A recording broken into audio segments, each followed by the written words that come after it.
ಮಾನ್ಯ ಅಧ್ಯಕ್ಷರೇ, ಈ ಗ್ಯಾರಂಟಿ ಯೋಜನೆಯಿಂದ ಬಡವರಲ್ಲಿ ಆತ್ಮವಿಶ್ವಾಸ ಹೆಚ್ಚಿದೆ.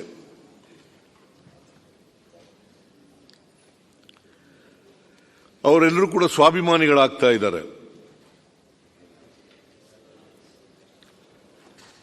ಜೊತೆಗೆ ಆರ್ಥಿಕವಾಗಿ ಸಾಮಾಜಿಕವಾಗಿ ನಿರ್ಭಯರಾಗುತ್ತಿದ್ದಾರೆ. ಅವರ ಸಾಮಾಜಿಕ ಆರ್ಥಿಕ ಬದುಕು ಸುಧಾರಣೆ ಆಗಿದೆ.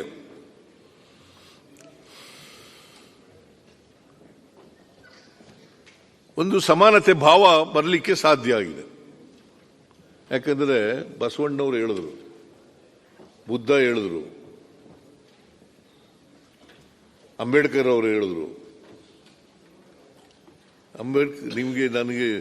ನನಗೆ ಜ್ಞಾಪಕ ಬರ್ತದೆ, ಬಾಬಾ ಸಾಹೇಬ್ ಅಂಬೇಡ್ಕರ್ ಅವರು ಗಾಂಧೀಜಿಯವರು ಕೂಡ ಹೇಳಿದರು.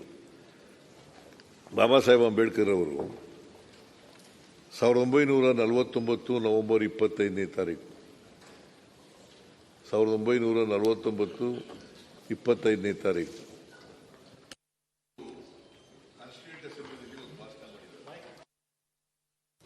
ಮೈಕ್ ಬರ್ತಾ ಇಲ್ವಾ? ಅದು ಸ್ವಲ್ಪ ಹಿಂದಕ್ಕೆ ಕಡೆ ಕೂತ್ಕೊಂಡ್ಬಿಟ್ಟೆ, ಅದರಿಂದ ಹಂಗಾಗ್ಬಿಡ್ತು.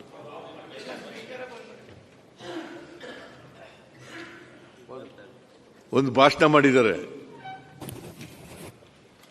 ಏನು ಭಾಷಣ ಮಾಡಿದ್ದಾರೆ ಗೊತ್ತಾ?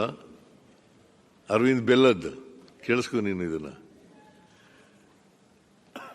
1950 ಜನವರಿ 26ನೇ ತಾರೀಕಿನಿಂದ ನಮ್ಮ ಸಂವಿಧಾನ ಜಾರಿಗೆ ಬರ್ತದೆ.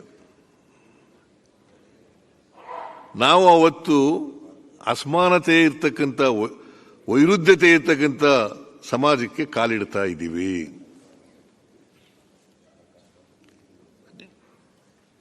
ನಮಗೆ ಸ್ವಾತಂತ್ರ್ಯ ಬಂದ ಮೇಲೆ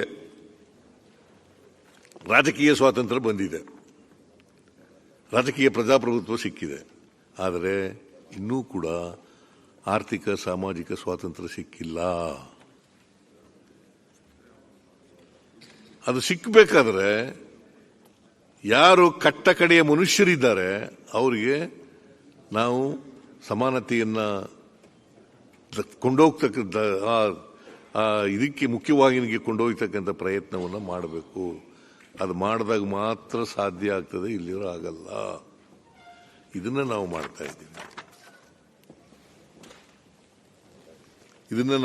ಇದ್ದೀವಿ. ಅದರಿಂದ ನಿಮ್ಮ ಬಿಜೆಪಿ ತರ 10% ಜನರಿಗೆ ಹೆಚ್ಚು ಮಾಡ್ತಕ್ಕಂಥ, ನಮ್ಮ ಪಕ್ಷದ ಗುರಿನ ಅಂತ್ಯೋದಯ. ಅಂತ್ಯೋದಯ ಅಲ್ಲ, ನೀವು ಅಂತ್ಯೋದಯಕ್ಕೆ ವಿರುದ್ಧವಾಗಿರೋರು. ನೀವು ಅಂತ್ಯ ಪ್ಲಸ್ ಉದಯ, ಅಂತ್ಯೋದಯ. ಆ 10% ಎಲ್ಲ ನಿಮ್ ಕಡೆನೇ ಇದ್ದಾರೆ ಸರ್. ಆ 10% ಅವ್ರು ನಿಮ್ ಜೊತೆ ಇರೋರೆಲ್ಲ 10% ಎಲ್ಲ BPL ಕಾರ್ಡ್ ವೋಟರ್ಸ್ 10% ಎಲ್ಲ ಇಲ್ಲಿ. ಅಶ್ವಥ್ ಅವ್ರು ಕೂತ್ಕೊಂಡು ನಾವು 90% ಜನರ ಪರವಾಗಿ. ಸಭಾಧ್ಯಕ್ಷರೇ, ಯಾವಾಗ ನಾವು ಪೇಪರ್ ಏನಾದ್ರು ಉಲ್ಲೇಖ ಮಾಡಿದ್ರೆ ಪೇಪರ್ ತಂದು ಓದ್ತಿರಲ್ಲ, ಹೇಗೆ? ಪೇಪರ್ ಈಗ ಪೇಪರ್ ನಲ್ಲಿ ಬಂದಿರೋದು ಉಲ್ಲೇಖ ಮಾಡುವಂತದ್ದಾಗಿದೆ. ಮುಖ್ಯಮಂತ್ರಿಗಳು ಸರ್ಕಾರ ನಡೆಸೋರು ಎಕನಾಮಿಕ್ ವರದಿಗಳು ಈಗ ಸರ್ಕಾರ ಮಾಡಿರುವಂತ ಈಗ ಅಡ್ಡಿಪಡಿಸಬೇಡಿ, ಭಾಷಣ ಮಾತಿಗೆ ಅಡ್ಡಿಪಡಿ, ರಿಪ್ಲೈಗೆ ಅಡ್ಡಿಪಡಿಸಬೇಡಿ. ಈಗ ಮತ್ತೆ ಚರ್ಚೆ ಮಾಡಿ ಕ್ಲಾರಿಫಿಕೇಶನ್ ಕೊಡೋಕೆ ಮಾತಾಡಿ. ನೀವು ಯಾಕೆ ಮಾತಾಡ್ತೀವಿ ನೋಡಿ, ಯಾಕೆ ನೀವು ಮಾತಾಡಬೇಡಿ. ಅವ್ರಿಗೆ ಮಾತಾಡೋದಕ್ಕೆ ಸರಿಯಾದ ಕ್ಲಾರಿಫಿಕೇಶನ್ ಮಾತಾಡಿ. ತತ್ವ ಸಿದ್ಧಾಂತ ಕಾರ್ಯಕ್ರಮಗಳ ಬಗ್ಗೆ ಮಾತಾಡ್ತಾ ಇದ್ದೀವಿ. ಸಾಕಷ್ಟು ನೋಡಿದ್ದಾರೆ ಸರ್ ತತ್ವ ಸಿದ್ಧಾಂತ. ಎಲ್ಲಿಂದ ಜನ ನೋಡಿದ್ದಾರೆ ಕಾಂಗ್ರೆಸ್ಸಿನ ತತ್ವ ಸಿದ್ಧಾಂತ ನೋಡಿ. ಬೇಸತ್ತಿ ನಿಮ್ಮ ಅಶ್ವಥ್ ಅವರೇ, ನಿಮ್ಮ ಸ್ವಜನ ಪಕ್ಷಪಾತ. ಅಶ್ವಥ್ ಅವ್ರು ಯಾಕೆ ಮಾತಾಡಬೇಡಿ. ಈಗ ನೀವು ಎಲ್ಲ ನಿಮ್ಮಿಂದನೇ ಬಂದಿರೋ ಈ ದೇಶಕ್ಕೆ ನಿಮ್ಮ ಕೊಡುಗೆ ಏನು ಅಂದ್ರೆ ಭ್ರಷ್ಟಾಚಾರ. ನೀವು ಕೊಟ್ಟಿರೋ ಭ್ರಷ್ಟಾಚಾರ ಮಾತಾಡುವಾಗ ಸ್ವಜನ ಕಾರ್ಯಕ್ರಮಗಳ ಬಗ್ಗೆ ವಂಶ ಪಾರಂಪರ್ಯ ಎಲ್ಲವನ್ನೂ ಕೊಟ್ಟಿರೋ ಆ ಸಮಸ್ಯೆ ಜಲವಾಗಿ ನಾವು ಎದುರಿಸ್ತಾ ಇದ್ದೀವಿ. ಇವತ್ತಿಗೂ ಎದುರಿಸ್ತಿರೋದು. ಈಗ ನೀವು ಯಾಕೆ ಚರ್ಚೆ ಮಾಡ್ತೀರಿ? ನಿಮ್ಮ ಎಲ್ಲ ಉತ್ತರ ಚರ್ಚೆ ಮಾಡಬೇಡಿ. ಮಂತ್ರಿಗಳೇ ಉತ್ತರ ಕೊಡಿ. ಮುಖ್ಯಮಂತ್ರಿ ಉತ್ತರ ಕಂಟಿನ್ಯೂ. ಈಗ ಸ್ವಲ್ಪ ಅವ್ರಿಗೆ ದಯಮಾಡಿ ಅವ್ರಿಗೆ ರಿಕ್ವೆಸ್ಟ್ ಮಾಡ್ತೀನಿ, ಇನ್ನೊಂದ್ಸಾರಿ ರಿಕ್ವೆಸ್ಟ್ ಮಾಡ್ತೀನಿ. ವಿರೋಧ ಪಕ್ಷದವರು ಸ್ವಲ್ಪ ತಾಳ್ಮೆಯಿಂದ ಇರಿ, ದಯಮಾಡಿ. ನನ್ನ ಮಾತುಗಳನ್ನ ಕೇಳಿ, ನಿಮ್ಮ ಮಾತುಗಳನ್ನ ನಾನು ಕೇಳಿದ್ದೀನಿ. ಪೂರ ಅಶೋಕ್ ಅವರು ಮಾತಾಡೋದನ್ನು ಪೂರ ಕೇಳಿದ್ದೀನಿ. ಪೂರ ಕೇಳೋದ್ರಿಂದಲೇ ಇವನ್ನೆಲ್ಲ ಉತ್ತರ ಕೊಡಕ್ಕೆ ಸಾಧ್ಯ ಆಗಿರೋದು. ಇದನ್ನು ಕೊಡಕ್ಕೆ ಆಯ್ತಾ ಇರಲಿಲ್ಲ.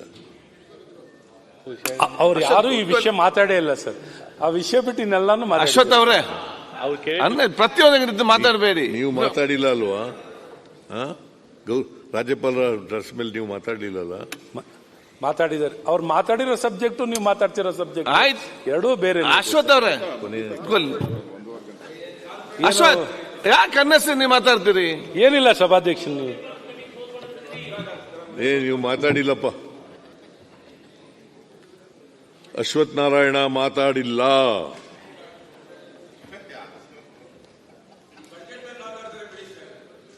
ಬಜೆಟ್ ಮೇಲೆ ಮಾತಾಡಲಿ, ನಂದೇನು ಯಾರು ಬೇಕಾದ್ರೂ ಮಾತಾಡಬಹುದು. See the budget is presented in the house. All are equal rights to speak on budget, to participate in the discussion. I have no objection. ನಾವು ಮಾನ್ಯ ಅಧ್ಯಕ್ಷರೇ, ಈ ವೃದ್ಧಾಪ್ಯ ವೇತನ, ಅಂಗವಿಕಲರಿಗೆ ಕೊಡ್ತಕ್ಕಂಥ ವೇತನ, ವಿಧವಾ ವೇತನ, ಓಲಿ ನಿಮ್ಮ ಬಡವರ ಪರವಾಗಿ ಇದಿರಲ್ಲ, ಅಂತ್ಯೋದಯ ಮಾಡಬೇಕು ಅಂತ ಇದಿರಲ್ಲ, ₹1 ಹೆಚ್ಚಿಸಿದ್ರೇನ್ರಿ? ನರೇಂದ್ರ ಮೋದಿ ಅವರು ₹1 ಹೆಚ್ಚಿಸಿದಾರ? ಹೆಚ್ಚು ಮಾಡಿ ಅಂತ ಕೇಳ್ಕೊಂಡು 11 ವರ್ಷ ಆಯಿತು ಪ್ರಧಾನಮಂತ್ರಿಯಾಗಿ, ಒಂದೇ ₹1 ಹೆಚ್ಚು ಮಾಡಿದಾರ? ಯಾರು ಇವರೆಲ್ಲ ಅಶಕ್ತರಲ್ವಾ?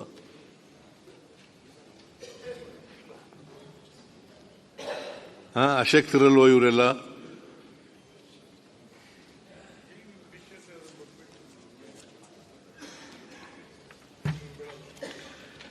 ಆಮೇಲೆ ವಸತಿ ಯೋಜನೆಗಳಿಗೆ ಕೊಡ್ತಕ್ಕಂಥ ದುಡ್ಡನ್ನು ಹೆಚ್ಚು ಮಾಡಿದ್ರ PMGSY ಅಂತ ಕರೆಯೋದು, ಪ್ರಧಾನಮಂತ್ರಿ ಆವಾಸ್ ಯೋಜನೆ.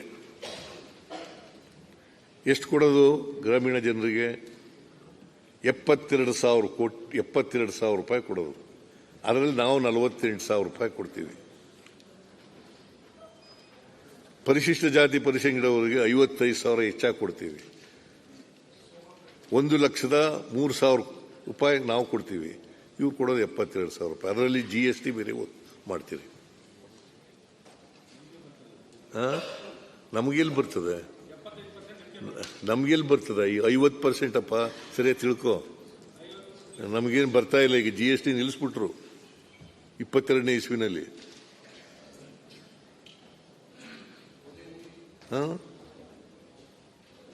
ನಿಮಗೆ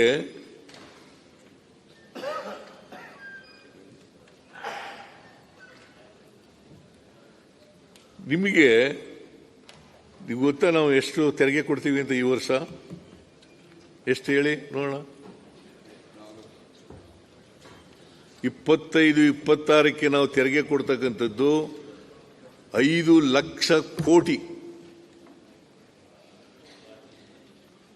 5 ಲಕ್ಷ ಕೋಟಿ ಕೇಂದ್ರ ಸರ್ಕಾರಕ್ಕೆ ರಾಜ್ಯಗಳಿಂದ ಬರ್ತಕ್ಕಂಥ ತೆರಿಗೆ ತಾನೇ ಬರೋದು. ನಾವು ಕರ್ನಾಟಕದ ಒಂದರಲ್ಲೇ 5 ಲಕ್ಷ ಕೋಟಿ. ನಮ್ಗೆ ವಾಪಸ್ ಬರೋದು ಎಷ್ಟು ಗೊತ್ತಾ?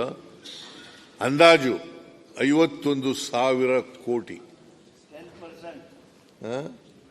10%.